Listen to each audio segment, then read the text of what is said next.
Hello guys, आप सभी का स्वागत है हमारे यूट्यूब के चैनल पे। और आज की हमारी क्लास है न्यूरोट्रांसमीटर रासायनिक संदेश वाहक होते हैं जो न्यूरॉन से लक्षित कोशिका तक सिनेप्स के माध्यम से संदेश प्रसारित करते हैं। ये हमारे तंत्रिका तंत्र का आवश्यक घटक है। यानी न्यूरोट्रांसमीटर है वो संदेश वाहक होते हैं जो एक न्यूरॉन से दूसरे न्यूरॉन में संदेश भेजते हैं। न्यूरोट्रांसमीटर दो तरह के होते हैं, एक तो विद्युतीकरण के न्यूरोट्रांसमीटर होते हैं, एक केमिकली न्यूरोट्रांसमीटर। जो केमिकली न्यूरोट्रांसमीटर है वो एक न्यूरॉन से दूसरे न्यूरॉन में सिनेप्स के माध्यम से संदेश भेजते हैं। सिनेप्स आपने पढ़ा होगा, वो जगह होती है जहाँ दोनों न्यूरॉन एक दूसरे के पास तो आते हैं परंतु एक दूसरे से चिपकते नहीं हैं। उनके बीच जो थोड़ा डिस्टेंस बना होता है वो उसके अंदर से न्यूरोट्रांसमीटर निकलकर दूसरे न्यूरॉन में पहुँचते हैं। इसमें सिनेप्स के माध्यम से संदेश प्रसारित होते हैं। जो हमारा पूरा नर्वस सिस्टम है उसके लिए न्यूरोट्रांसमीटर बहुत अधिक आवश्यक है। ये मस्तिष्क को रासायनिक सिनेप्टिक संचरण की प्रक्रिया के माध्यम से संदेश भेजते हैं। यानी जो सिनेप्टिक संचरण की प्रक्रिया हमने देखी थी, इस सिनेप्टिक संचरण की प्रक्रिया में न्यूरोट्रांसमीटर संदेश भेजते हैं, जिसमें एक प्री सिनेप्टिक न्यूरॉन होता है और दूसरा पोस्ट सिनेप्टिक न्यूरॉन होता है। और जो प्री सिनेप्टिक न्यूरॉन से जो सिनेप्टिक वेसिकल्स से छोटे छोटे जो अणु निकलती हैं वो न्यूरोट्रांसमीटर होते हैं, जो कि प्री सिनेप्टिक न्यूरॉन से निकलकर पोस्ट सिनेप्टिक न्यूरॉन तक पहुंचते हैं। इस प्रक्रिया को सिनेप्टिक संचरण कहा जाता है और इसमें न्यूरोट्रांसमीटर का महत्वपूर्ण योगदान होता है। न्यूरोट्रांसमीटर एक न्यूरॉन से दूसरे न्यूरॉन में संदेश पहुंचाता है। अगली लक्षित कोशिका यानी पोस्ट सिनेप्टिक जो कोशिका है वो दूसरी तंत्रिक कोशिका भी हो सकती है, मांसपेशी कोशिका भी हो सकती है, ग्रंथि भी हो सकती है। यानी जो अगली लक्षित कोशिका है जिस तक संदेश पहुंचना है वो तंत्रिक कोशिका भी हो सकती है, मांसपेशी कोशिका भी हो सकती है या ग्रंथि भी हो सकती है। तंत्रिक कोशिकाओं से पूरे शरीर में जानकारी भेजती और प्राप्त करती है। यानी तंत्रिक कोशिकाएं हैं वो पूरे शरीर से जानकारियों को हमारे ब्रेन से जानकारियों को पूरे शरीर तक भेजती है। और इसमें सबसे महत्वपूर्ण योगदान होता है तंत्रिक कोशिकाओं का। यह निरंतर, अगर यह प्रक्रिया निरंतर होती रहती है तो शरीर के सभी कार्य संपूर्ण होते हैं। यानी हमारे शरीर से जो हमारे हाथ पैरों से जो संदेश है वो हमारे ब्रेन तक, ब्रेन से संदेश वापस हमारे हाथ पैरों तक, अगर ये प्रक्रिया पूरी तरह से होती रहती है तो सभी कार्य व्यक्ति सही ढंग से कर पाता है। न्यूरोट्रांसमीटर एक्सॉन टर्मिनल के भीतर, यानी जो हमने पढ़ा था एक्सॉन टर्मिनल जिन्हें अंडब्रश भी कहते हैं, उनके अंदर पतली दीवार वाली छेलियों में स्थित होते हैं। यानी एक्सॉन टर्मिनल के भीतर वो पतली दीवार वाली थैलियों में भरे होते हैं जिन्हें सिनेप्टिक वेसिकल्स कहते हैं। प्रत्येक सिनेप्टिक वेसिकल्स में हजारों न्यूरोट्रांसमीटर अणु हो सकते हैं। अभी मैं आपको एक बार दिखा भी देती हूँ। मैं देखो, ये रहे, ये हमने पिछली क्लास में पढ़ा भी था। ये प्री सिनेप्टिक न्यूरॉन है और ये पोस्ट सिनेप्टिक न्यूरॉन है। और जो इस थैली में भरे होते हैं जिसे सिनेप्टिक वेसिकल्स कहते हैं, इसमें भरे होते हैं न्यूरोट्रांसमीटर। हजारों न्यूरोट्रांसमीटर भरे होते हैं और जब ये इस सतह से मिलते हैं, इसकी प्री सिनेप्टिक की सतह से मिलते हैं, तो ये छोटे छोटे अणुओं को इससे निकलकर बाहर निकल जाते हैं, सिनेप्स में निकल जाते हैं और आगे ये इसके रिसेप्टर से जुड़ जाते हैं। इन्हें ही न्यूरोट्रांसमीटर कहते हैं। एक्सॉन टर्मिनल के भीतर पतली झिल्ली वाली दीवार में भरे होते हैं जिसे सिनेप्टिक वेसिकल्स कहते हैं। प्रत्येक सिनेप्टिक वेसिकल्स में हजारों न्यूरोट्रांसमीटर अणु हो सकते हैं। आगे न्यूरोट्रांसमीटर के गुणधर्म। न्यूरोट्रांसमीटर प्री सिनेप्टिक में संश्लेषित होती हैं। अभी हमने देखा था कि प्री सिनेप्टिक में एक थैली में भरे होते हैं जिसे सिनेप्टिक वेसिकल्स कहते हैं। न्यूरोट्रांसमीटर एक्सॉन टर्मिनल में सिनेप्टिक वेसिकल्स नामक थैली में भरे होते हैं। तंत्रिका आवेग चालन के बाद ये न्यूरोट्रांसमीटर या तो क्षीण या पुनः ग्रहण द्वारा सिनेप्स से तेजी से हटा दिए जाते हैं। यानी जब प्री सिनेप्टिक से न्यूरॉन निकलते हैं, वो जब सिनेप्स में निकलते हैं तो वहाँ से न्यूरॉन बड़ी तेजी के साथ हटा दिए जाते हैं। या तो फिर वो दूसरे न्यूरॉन के रिसेप्टर से चिपक जाते हैं या फिर वहाँ पर मौजूद एंजाइम द्वारा उनका निम्नीकृत कर लिए जाते हैं। ये पोस्ट सिनेप्टिक न्यूरॉन पर मौजूद रिसेप्टर से चिपक जाते हैं और शारीरिक प्रतिक्रियाएं उत्पन्न करते हैं। न्यूरोट्रांसमीटर या तो उत्तेजक हो सकते हैं या निरोधक हो सकते हैं। अब हम जानेंगे उत्तेजक न्यूरोट्रांसमीटर कौन से हैं और निरोधक न्यूरोट्रांसमीटर कौन से हैं और दोहरा कार्य कौन से करते हैं। एसिटोकोलाइन नॉन एपिफेरिन दोहरे हैं। आगे हम सबसे पहले एसिटोकोलाइन न्यूरोट्रांसमीटर देखेंगे। एसिटोकोलाइन न्यूरोट्रांसमीटर सबसे पहले खोजा गया न्यूरोट्रांसमीटर है। एसिटोकोलाइन एसिटिल समूह और एक कोलिन अणु से बना होता है। अब हम इसके फंक्शन देखेंगे। एसिटोकोलाइन हमारे शरीर में क्या करता है? केंद्रीय तंत्रिका तंत्र यानी जो हमारा सेंट्रल नर्व सिस्टम होता है, आगे हम पढ़ेंगे इसके सेंट्रल नर्व सिस्टम के बारे में हम डिटेल से पढ़ेंगे। अब फिलहाल आप इतना जान लीजिए कि केंद्रीय तंत्रिका तंत्र में उत्तेजना, ध्यान, सीखने और स्मृति जैसी प्रतिक्रियाओं में शामिल है। जो सेंट्रल नर्व सिस्टम में जो न्यूरॉन है, जो न्यूरोट्रांसमीटर है, वो हमारी अटेंशन में, लर्निंग में, मेमोरी में, इन सभी क्रियाओं में सहायक है। आगे हम देखते हैं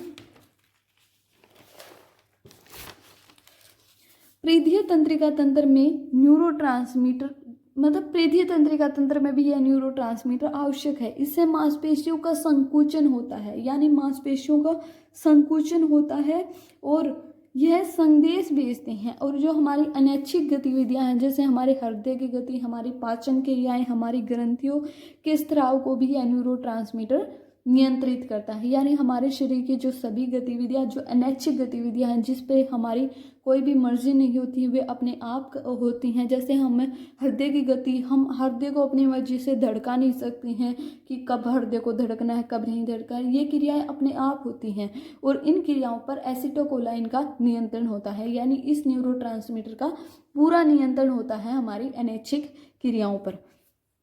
आगे हम देखते हैं कि एसिटोकोलाइन की प्राप्त मात्रा, कमी और अधिकता से क्या हो सकता है।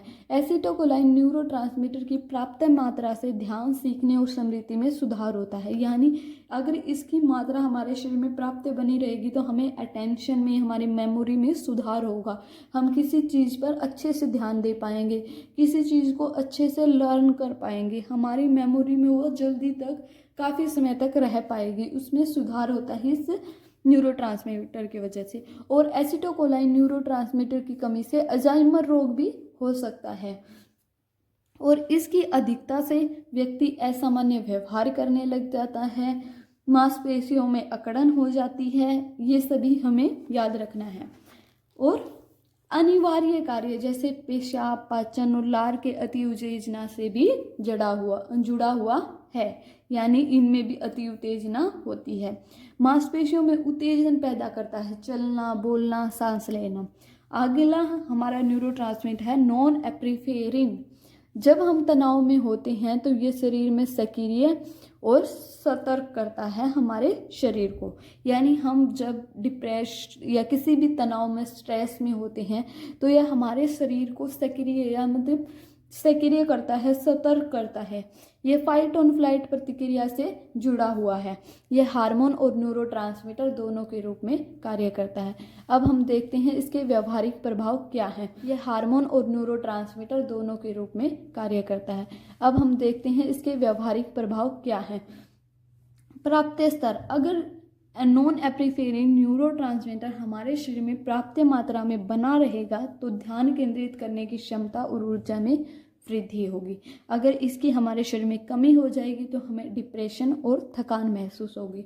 और अगर इस न्यूरोट्रांसमीटर की हमारे शरीर में अधिकता हो जाएगी तो हमें घबराहट और चिंता होगी, उच्च रक्तचाप और हाई बीपी हो जाएगा। और स्थिति यह कहाँ पर होता है न्यूरोट्रांसमीटर? केंद्रीय तंत्रिका तंत्र और अनुकंपी तंत्रिका तंत्र में पाया जाता है।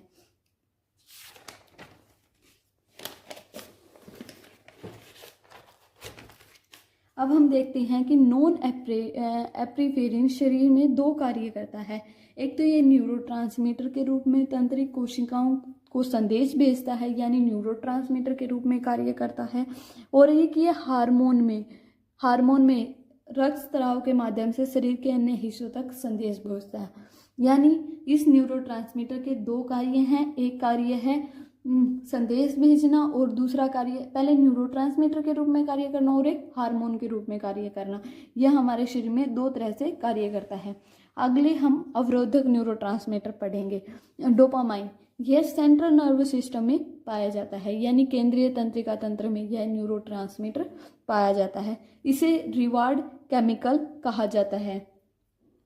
यह आनंद, प्रेरणा, इनाम प्रणाली, गति नियंत्रण से जुड़ा हुआ है। यानी आनंद में जो ये प्रेरणा है इसमें इससे ये डोपामाइन न्यूरोट्रांसमीटर जुड़ा हुआ होता है। अब हम जानते हैं कि व्यवहारिक प्रभाव क्या होते हैं। अधिकता से सिजियोफ्रेनिया में भ्रम और मति भ्रम होता है, यानी इससे हमें सिजियोफ्रेनिया रोग हो सकता है। कमी से हमें पार्किंसन रोग होता है और नशे से भी डोपामाइन की भूमिका बहुत बढ़ती है, यानी इसकी कमी से पार्किंसन रोग और अधिकता से सिजियोफ्रेनिया। आगे हम पढ़ते हैं सेरोटोनिन, इसे मूड स्टेबलाइजर कहा जाता है। यह केंद्रीय तंत्रिका तंत्र में पाया जाता है, यानी हमने अभी जाना है कि केंद्रीय तंत्रिका तंत्र में पाया जाता है। यह मूड, नींद, भूख, दर्द, यौन व्यवहार को नियंत्रित करता है। यानी हमारी जो भूख लगती है, हमें जो नींद आती है, जो हमारा मूड बार बार बदल जाता है, जो हमें सेक्स फीलिंग होती है, उनको ये सभी नियंत्रित करता है। व्यवहारिक प्रभाव, इसकी कमी से डिप्रेशन हो सकता है, चिंता हो सकती है, नींद की समस्या आ सकती है। अगर इसकी पर्याप्त मात्रा हमारे शरीर में बनी रहेगी तो संतुलित मूड रहेगा, यानी पॉजिटिव मूड रहेगा और सकारात्मक पॉजिटिव हमारी सोच रहेगी और बेहतर हमें नींद आएगी। कई एंटी डिप्रेसेंट दवाइयां हैं जो सेरोटोनिन को बढ़ाती हैं, जैसे SSRIs इस दवाई का नाम है, इससे भी हमें सेरोटोनिन बढ़ती है। आगे है गाबा, इसे एमिनोबुट्रिक अम्ल भी कहते हैं। यह भी एक अवरोधक न्यूरोट्रांसमीटर है। इसका कार्य अत्यधिक उत्तेजना को रोकना है, मस्तिष्क को शांत करना है। यह मस्तिष्क और सुषुम्ना होती है, जो हमारी रीढ़ के अंदर एक तरल पदार्थ होता है, उसे सुषुम्ना कहते हैं। उसके सभी हिस्सों में, खासकर अवरोधक साहचर्य न्यूरॉन में पाए जाते हैं। यानी ये न्यूरोट्रांसमीटर होते हैं मस्तिष्क में, सुषुम्ना के हिस्सों में पाए जाते हैं, जिसे एमिनोबुट्रिक अम्ल कहते हैं। आगे हम जानते हैं इसका व्यवहारिक प्रभाव। इसकी कमी से हमें चिंता हो सकती है, मिर्गी हो सकती है, मिर्गी जैसी बीमारियां हो सकती है। अगर इसकी पर्याप्त मात्रा बनी रहेगी तो हमें शांति मिलेगी, आराम और नींद आएगी। एंटी एंजाइटी दवाइयां गाबा को बढ़ाती हैं।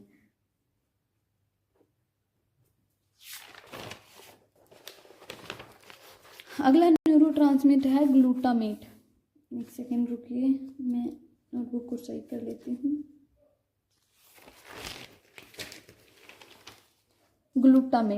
ग्लूटामेट यह मुख्य उत्तेजक न्यूरोट्रांसमीटर है, सीखने और स्मृति के लिए आवश्यक है। अधिकता से न्यूरॉन को नुकसान पहुंच सकती है। स्ट्रोक, अल्जाइमर रोग में भूमिका होती है, यानी इसकी अधिकता होगी तो हमारे न्यूरॉन को ही नुकसान हो सकता है और स्ट्रोक और अल्जाइमर जैसी बीमारियां हो सकती है। अगर इसकी कमी होगी तो हमारी जो मेमोरी और जो लर्निंग है उसकी क्षमता में कमी आ जाएगी।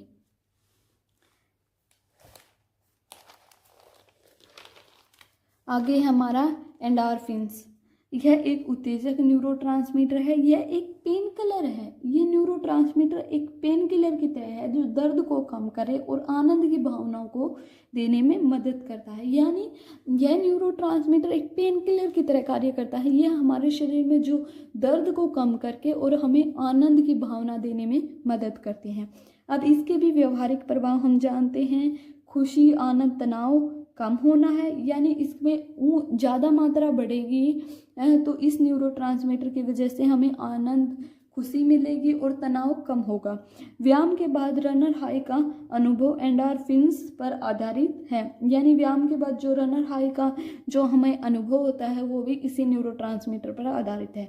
दर्द को कम करने वाली दवाइयों का प्रभाव भी इसी न्यूरोट्रांसमीटर पर आधारित है, यानी जो हम दर्द कम करने वाली दवाइयाँ लेते हैं उसका प्रभाव भी इस न्यूरोट्रांसमीटर पर आधारित है। अगला न्यूरोट्रांसमीटर है हिस्टामिन। हिस्टामिन यह प्रतिक्रिया प्रणाली न्यून जागरण चक्र से जुड़ा हुआ है, यानी प्रतिरक्षा प्रणाली से जुड़ा हुआ है। प्राप्त स्तर से जागरूकता और ध्यान में हमारी वृद्धि होती है और कमी से हमें नींद और थकान होती है। अधिकता से